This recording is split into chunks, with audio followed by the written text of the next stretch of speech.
Oh, there's two hardcovers in here. Okay. Is there a sequel coming out soon? Probably. Okay, so. What? Wait.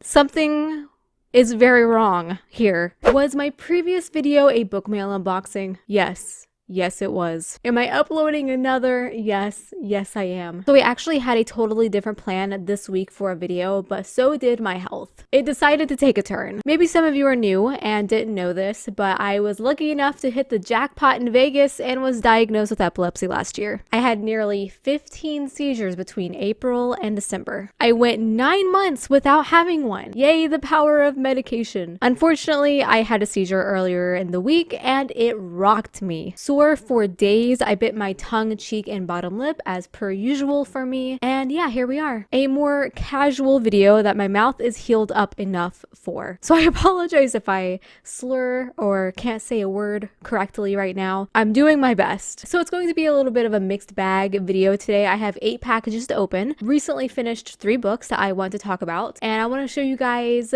the books that I want to read next. And yeah, I might do more videos like this in the future where I review books and open book mail and just more chill. Okay, let's just do some quick rapid fire reviews. So I recently finished The Macabre. I started this at the beginning of the month and I only recently finished it. It took me forever to finish, and it wasn't because it was a bad book. It was just one of those more slower reads.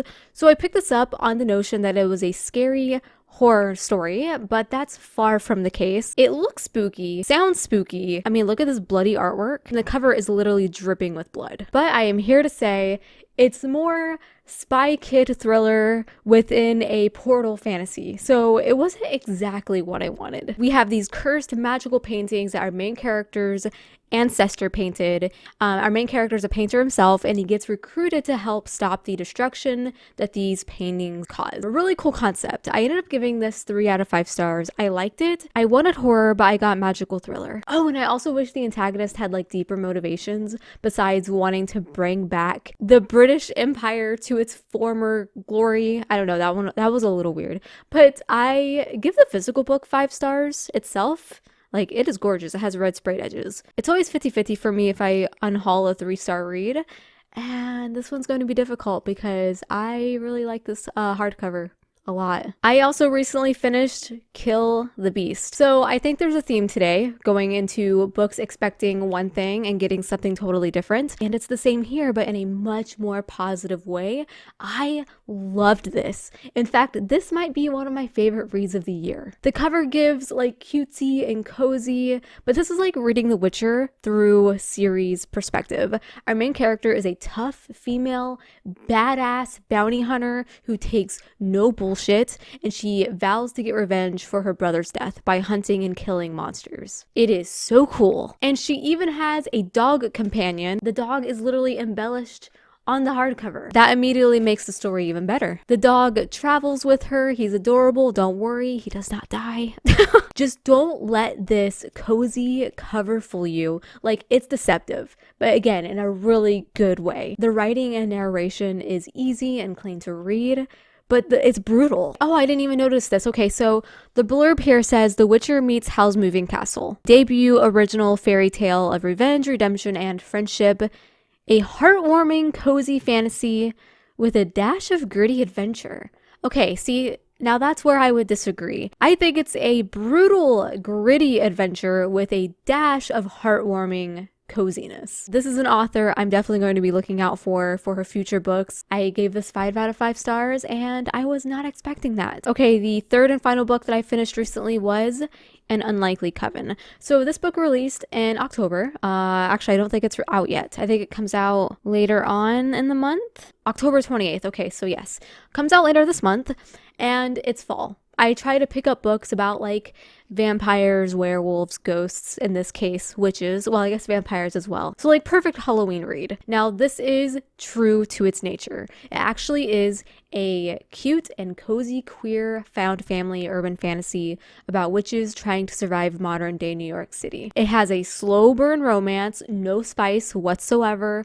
Lots of friendship, which is probably why I liked it. More than someone who's looking for a romance heavy plot, I gave this one 4 out of 5 stars. I thoroughly enjoyed it. I thought it was really fun. It has such a heartwarming group of characters. It's very diverse. So if you want a found family story, you definitely have one here. Alrighty, so those are some of the recent books that I finished, and I was going to talk about books that I'm thinking about picking up next, but I say we open up these packages first because there might be a book or two in here that I want to pick up now. So let's do that. Like I said before, I have about 8 packages here, and I am just going to grab one and rip them open.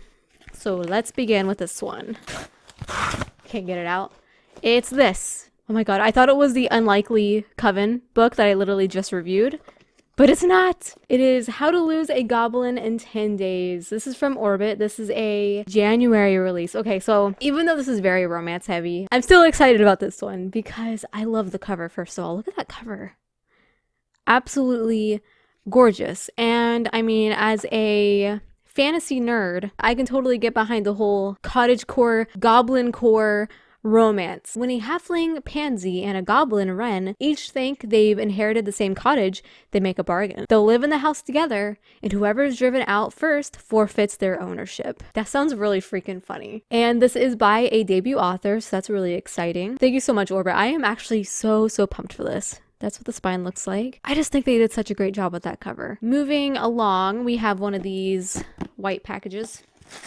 Alrighty. We have a piece of paper. Don't look at it. This Gilded Abyss by Rebecca Thorne. She's the one who wrote those like cozy romance books, right? Oh, by the way, that's what that cover looks like. It's giving me like dystopian. I think I have heard of this one. This releases in November, so not too far from now. Oh, it's a lesbian fantasy where Arcane meets Titanic. That sounds amazing. Very excited about this one, actually. Up next, we have another asbestos package. Sorry, I have football on the TV in front of me, so I'm like very distracted right now. Okay, we have a paperback. It is that. City of Others. This is another Orbit release. This releases in January again. My goodness, more January releases. There's a cat on the cover. There is a cat on the cover. I don't really know what this one is about. Let's see. Dive into a world where magic lies hidden just below the surface in this charming urban fantasy full of workplace found family, queer romance, and supernatural creatures straight out of Southeast Asian lore. Ooh, that sounds really cool. It kind of reminds me of An Unlikely Coven, which was an urban fantasy found family queer romance story. That's really cool. So this releases again in January. Thanks Orbit for sending that over. Alrighty, so in this stack we have a ginormous ravioli. I couldn't even tell you what's probably in that, but we'll find out soon. Let's open up this one.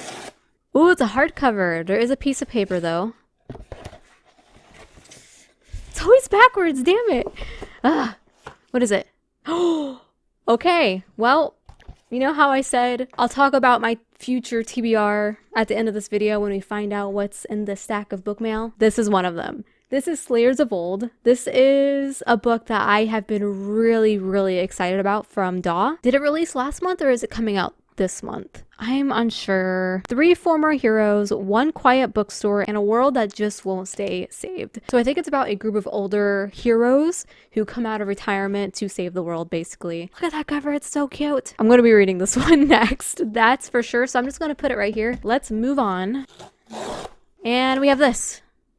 It's always backwards. That looks romancy. Summer Official. This looks like a queer romance. Cute cover, one of those cartoon covers. Oh my god, it releases in April. What? April? That's a whole different season from now. Heaven and Sailor could not be more different. Sailor is bubbly, popular, athletic, and always booed up. Oh, like, sorry, when it said always booed up, I thought like people booed her constantly. Like, wow, that's mean. Oh, shit, okay. Wow, that made me feel really old. Anyways, Heaven is grumpy and artistic, prefers her skateboard to people, and has never dated anyone. No one would ever believe they'd agree to spend the entire summer together. It's a new YA romance from bestselling author Rebecca Weatherspoon. April arc is kind of insane. Okay, we have 3 more packages left. Let's get these open. We have a thick paperback. Holy crap. Okay. The book is out. Sorry, are you okay, Miso? Did I hit you? I did not hit you.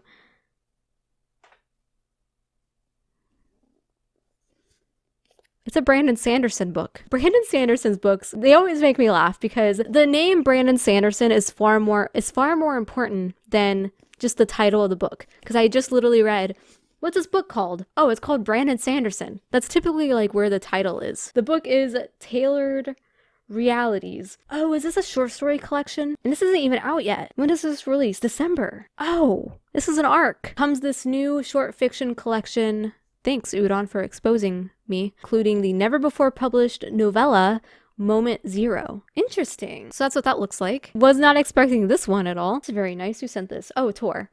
Thank you, Tor. Okay, we have 2 more packages. One of them has artwork on the outside of the package, and it looks like this.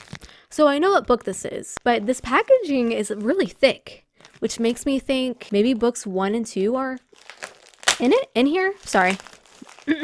Oh, there's 2 hardcovers in here. Okay. Is there a sequel coming out soon? Probably. Okay, so.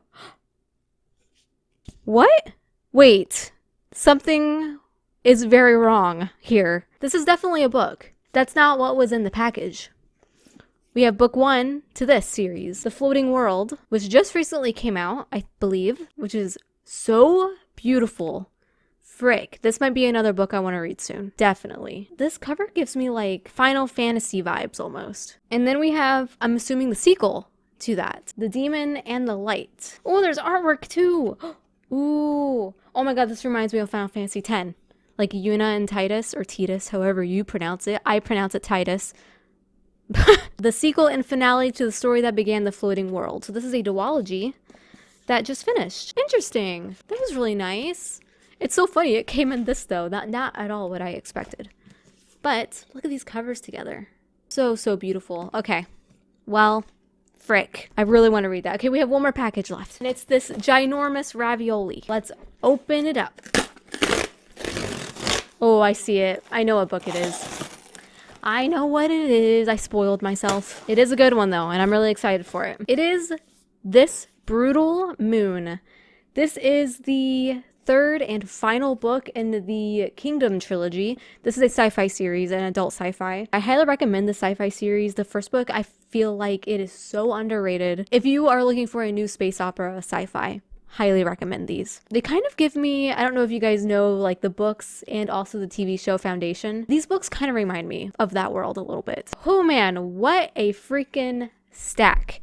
Okay, so we are going to immediately move on to my near future TBR. And I think I'm just going to rapid fire do this portion because you've already seen 2 of the books. So I'm definitely going to be picking up Slayers of Old, 100% for sure. Feels like a humorous fantasy that I'm going to fly through. So hopefully that one's good. I really want to get into The Floating World, which looks like it has artwork, more artwork. It is so pretty. Wow. And also, I am currently in the middle of The Witcher: Crossroads of Raven. So this is the newest Witcher novel that just released, and it's a prequel novel to that world. So I would say if you wanted to start with the Witcher series, this might be okay to read first. I'm not sure on that because it's following Geralt before he was even a Witcher, and it's following him as he becomes legend. But I am currently in the middle of this and I'm really enjoying it. Just a classic Witcher book. It still has that classic writing style that this author has. Yeah, that right there is my future TBR. Okay everyone, so that's going to be it for this video. I really hope you enjoyed. Like it if you did, it really helps me out a lot. And subscribe if you're not. I'd love to have you here, and until we meet again, happy reading.